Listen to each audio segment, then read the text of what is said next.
Welcome to Work in Progress, Conversations with Creators. And I'm your host, Logan Royce Beitman. This is a podcast where I speak with some of the most fascinating creative people about projects they're currently working on. Today, I was very pleased to have in studio with me Mark Rea Baker, who's one of the most prominent architects here in New Mexico. And he's working on a very exciting new project, the Route 66 National Research Center. So we talked about that and some other things, but I think it's pretty exciting, and I hope you enjoy. If you enjoy our podcast, please like and subscribe and consider becoming a digital subscriber to the Albuquerque Journal to help us bring you more content like this. You can find this episode and all of our podcasts on the Albuquerque Journal website, abqjournal.com, as well as YouTube, iTunes, and Spotify. See the show notes for a discount code on a digital subscription. Thank you for supporting the Albuquerque Journal, New Mexico's leading news. All right, I am thrilled to be here with Mark Rea Baker, who's one of the most prominent architects here in New Mexico. So thank you for being here on the podcast. I'm glad to be here. Thanks for having me. On my inaugural podcast. And my inaugural with the Journal. I've done one of these before with the mayor, but it's nice to be here with Albuquerque Journal. Yeah, absolutely. So I want to jump right into it because I know a lot of people, some people may have read the feature I wrote about your project and are coming here from that. If not, we'll have that link in the show notes. But this is work in progress, and we talk about, things people are working on, and you're working on a really major architectural project. So let's jump right in and talk about that. What is it? Where is it? Where is it? So this is the Route 66 National Research Center, which is going to be a federally funded research facility here in Albuquerque. And it's at the crossroads of Route 66 and University. So northwest corner, some people might know the corner because it's close proximity to UNM. This is part of a greater master plan for that northwest corner that Lobo Development Corporation is working on. And it's going to have many different types of uses, and it's really going to reshape like 2.5 blocks there. But the Route 66 National Research Center is going into the former Gallus Cadillac building that many people might know it as the Gallus Cadillac building. There are a couple of UNM programs in there right now that are kind of temporarily housed in there. They're going to be moving out. But it's an old 1956 structure, mid-century modern, pretty cool. It has some cool elements that we'll be saving.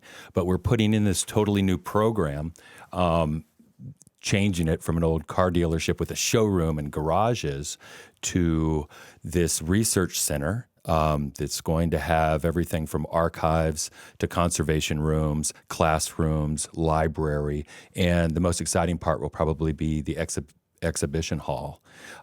So it's a very fascinating project, and I'm really fortunate and excited to be working on it. Right, and it's based on the old Route 66, which is central, in this area. And so what it's like, people can come there to research. There's like you said, an exhibition hall. Yes. Is this connected in any way also with the centennial of Route 66 that's coming up in 2026? From my understanding of like the timeline of the schedule, I don't think we'll be completed in time. It's probably a 2-year process from this point. Right now we've done the schematic design, which has been approved. And then from here we go into construction documents and construction, and we're probably 18 months to 2 years out. So we might be catching the tail end of this centennial celebration, but unfortunately that's not going to align.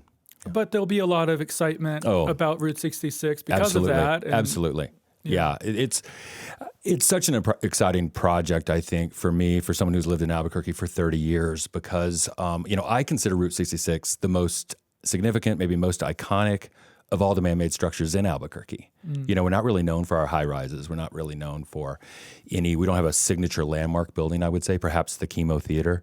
But Route 66 really is that iconic element architecturally in terms of like urban design. And I do realize it's not an architectural masterpiece, but it is a masterpiece in my opinion.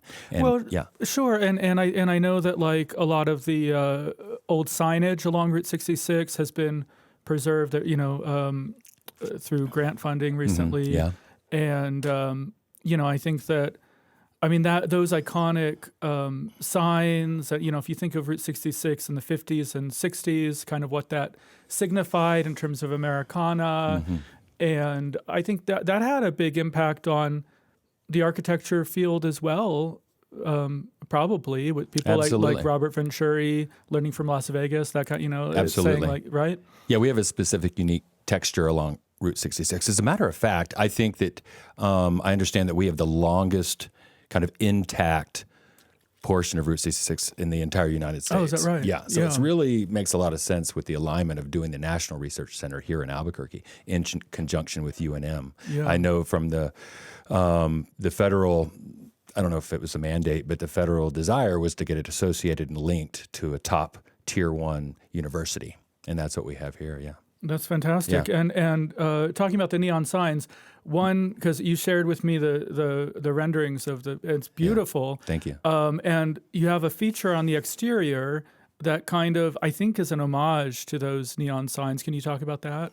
It is, yeah. So let me back up a little bit and talk about the building and what we're saving on the building, because I think the building's important in itself. It's a 1956 mid-century modern by William Burke, who was a fairly prominent architect in Albuquerque in his days. And this was towards the end of his career. It has some really wonderful architectural elements that we're going to be saving, like all the glass on the south side. I think the signature for the building, it's a very rectilinear building, but on the south side's a lot of glass. It faces Route 66, and then it has some lovely mid-century modern handrails inside, and there's a vintage map, and it has this cool 1950s starlight ceiling that we're saving. So we went through and we did an audit of the building and identified, what's contributing to the history and significance of this building. And we're doing a very light touch otherwise. We had to modify some things to work for the new program, because obviously it's not a car dealership anymore. It's a research center.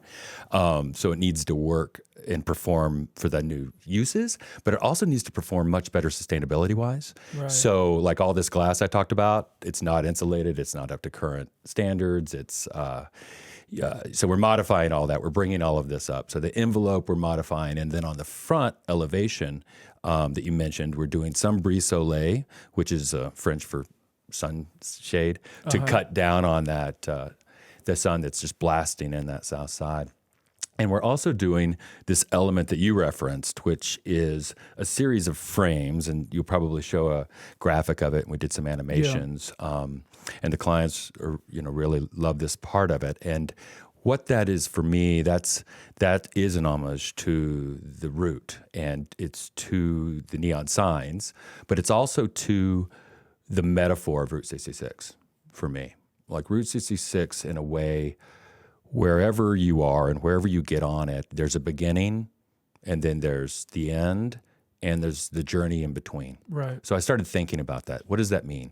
And it's really a metaphor for life. For some people, Route 66 just represents the ultimate road trip, right? Sure, yeah. So you get on a road trip and you go to Vegas, or you make your way out west to LA. But for others, it was a chance to change their lives.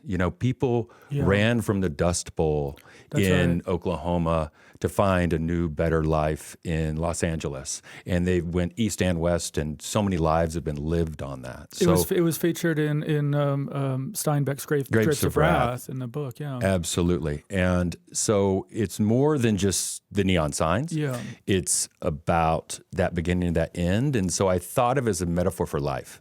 The route. And so with that element that we have on the south side, which is a series of neon frames, it's not so much about the frames, but it's about the negative space through the frames. Right. And as you go by, it just really exemplifies that movement and that travel and that journey. And we call that element the course of life. In a way, it's a sculpture, but it's part of the architecture. So it's a light touch. As a matter of fact, that can be done without even touching the building. It can just be done, a couple of inches off the face of the building. But it is the new signature piece that we hope will grab the attention that this building and this project and this research center deserves. Yeah, well, I think it's going to be an iconic addition to our built environment here. Thank you. And you've been doing, like you said, you've been here for 30 years. You've won the Harnar Award 4 times, right? That's right, yeah. And this isn't the first time that you have done a kind of renovation of of an existing building in an interesting way. Thank you. There was the one, what's it called? The food court in the lofts. Yeah, that's 505 Central. 505 Central. Which was the old downtown Sears building. It was kind of like a Bauhaus-looking kind of building. Yeah, it's modernist. It's kind of streamlined modern, but for some reason it was done in brick. As a matter of fact, that was designed by John Gaume, who's known for his Pueblo Revival style. But this was done in a modernist style. And so I look at it as kind of a territorial, it's a cross-up between New Mexico territorial and streamlined modern, done in 1937. Yeah. And so we converted that building. We designed lofts on the upper floors, and on the ground floor we put in a food hall and a coffee shop and transformed that building. And that was one of the first major adaptive reuse buildings projects that we've done. And then we were hired by Highlands University to do probably our most significant work to date, which was the trolley barn, where we took a 1902 sandstone structure that was basically collapsing in on itself. And we built a new superstructure inside to hold the walls up. And then we put in a modern program there. We put in media arts program for the university. And so you have this interesting juxtaposition between the high-tech media arts program into this old 1902 trolley barn. Yeah, it's so cool. I mean, I love how with these projects that you keep so much of the history, but you're updating the buildings, making them clean and contemporary. Is that a difficult balancing act to do? It is, but I like it because the first step is to kind of do an audit, what we call an audit of the structure, to determine, what here still works, what here works with the new program, and what are significant and contributing elements, and let's save those. And then that helps kind of, for me, direct the concept. In that case, the program was twice the size of the building. So we had to figure out how to double the size of the building and make it congruent, but make it not mimic. There's this historical mimicry that you want to stay away from. I mean, even historians will tell you, hey, you don't want to mimic history and you don't want to cause this kind of confusion to the observer. Right. You need to be able to see the layers of the history. And I think that's what's beautiful about architecture in general is if we do it right, hopefully it outlasts us and hopefully somebody else comes along later and interprets it and brings it up to date with the current situation in most cases. Obviously there's landmarks and masterpieces that should never be touched, Notre Dame, for instance, and many of the greats. But most of the buildings that we live and work in and around the world, most of them will go through these changes and these adaptive reuses over time. And Albuquerque is such a old city in terms of America, really.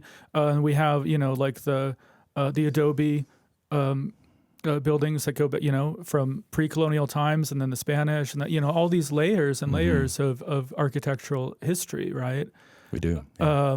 And I know you think about all of that with the work that you do. I do. Yeah. I it's amazing. I moved here in 1992. Yeah. So over 30 years ago. So time flies. But I kind of moved here on a whim. I had traveled one time through before, and I just fell in love with it. Yeah. And I grew up in Dallas, so don't hold that against me. But I escaped in 1992. You went to UCLA, right, for your master's? Yeah, I got my master's in architecture from UCLA. How did you get interested in architecture? For me, I'd probably give my parents that, I would give that to them. My mom is a professional artist, and so she raised me with art in the house. So I grew up with all the tools and all the supplies, and we just made things all the time, And so we were always making, the whole family, and everything from, Christmas cards to tree houses and everything in between. So I was always making and designing, and art was always in my blood. So then when I went to college, I jumped right into architecture school, and I was like a fish to water in studio culture, and it turned out it came quite naturally to me. And then from there, I started practicing, became an architect at a really young age. I passed the exam on the first day. Well, it was a 3-day test, but passed the whole thing in the very first try, which is kind of unheard of. And then that's when I got into, really got deep into it and went into UCLA, got my master's in architecture at UCLA. But when I was in LA, I just missed Albuquerque. And so I'm in LA, I'm practicing for a prominent firm, doing high-end stuff, and I'm like, I keep thinking in the back of my mind, I want to get back to Albuquerque. And so that was in 2002, and I came back and started my practice that year. Well, you seem to have a real love for the city and this area in general, and Route 66. Yeah. So it seems like you're a good person to be doing this project. Yeah, it comes naturally. I feel like all the pieces have fallen into place over the years. You know, we've worked at scale. We've worked at scale larger than this, and we've worked on adaptive reuse. And I'm very involved in the core of the city, downtown. I'm very active with downtown redevelopment, revitalization. Yeah. And all the way through, up through Nob Hill University, Nob Hill, Ridgecrest. Used to live in Ridgecrest, and all the way through Old Town. And we really have this lovely stretch. And I like how Route 66 kind of links all of these neighborhoods together through Albuquerque. And so, yeah, it's an honor to be doing this important project, and I think that if we do it right, this will be a landmark that will attract people to the city to learn more about our Central Avenue, which is Route 66. Yeah, absolutely. I did want to ask you about another project that you did, which is your tiny home village, which is kind of it's addressing the homelessness epidemic that we do have here. Yeah, and I think it also shows that beautiful and good functioning architecture can happen at any scale on any budget. Thank you. Talk a little bit about that. Sure. Yeah, that was an interesting project. So Bernalillo County came to us and asked for us to think about a tiny home village, as a transitional space to really attack the problem at the root. So the idea behind the village, and these are little, they're tiny. Mm-hmm. They're 8 by 10, maybe 8 by 12 square foot homes that are really transitional for people right off the street, the unhoused population that are coming from tents into this facility. And in the center, there's a structure we call the Village House. And in there is some assistance. There's also a community kitchen. Yeah. And a community living room. And so the idea is washing machines, I think. Yeah. There's individual bathrooms. I was about to say group bathrooms, but they're not. They're each individual bathrooms in this village house. Yeah. And then the idea is to bring the community together and give them a hub. And then there's 30 tiny homes that surround the village house. There's even a garden for growing vegetables. And I think the project is fully occupied at this point. I think it took a while to get it going, and Bernalillo County is in charge of the program and getting it occupied and doing the vetting to see who's appropriate to move in. And I think that took a little bit of time to get full occupancy. But to my understanding, it's up and going great now. So it's great. And I think it's a testament to your commitment to, the community at large, and everyone who lives here, Thank you. So it's really great. So have you haven't broken ground? No, on we're the project? Far from it. When is that? What's the process looking like now? You have to. The process from here is we get into construction documents and the heavy engineering. Mm-hmm. So we'll talk to our structural, where it's necessary, mechanical, electrical, plumbing, civil engineers. So we put together the blueprints. As it's known, my grandpa my grandpa was an architectural engineer. Oh, okay. It's an interesting thing. I think architects call them like glorified plumbers, or that's what he used to say. They would call him. Well, it takes all these different trades and different disciplines, and often we see the render and we see the big moment, and then we forget about all the background work that has to go into it to make it real and make it perform, and bring it in on budget. Not to mention on budget and on time. So back to your question on what's it look like from here? I think we do construction documents and engineering for the next 10 months. And then I would estimate on a project of this scale, with this complexity, there has to be some site work that has to happen. I would imagine that the construction would be maybe a year and a half. Yeah. A year to 2 years, probably a year and a half of construction. All right. Well, maybe we'll have you back on when it's getting a little closer. Yeah, I'd be happy to come. And, but this is really, really fascinating. And it's great meeting you. Same. Thank you. And I'm really excited about this project.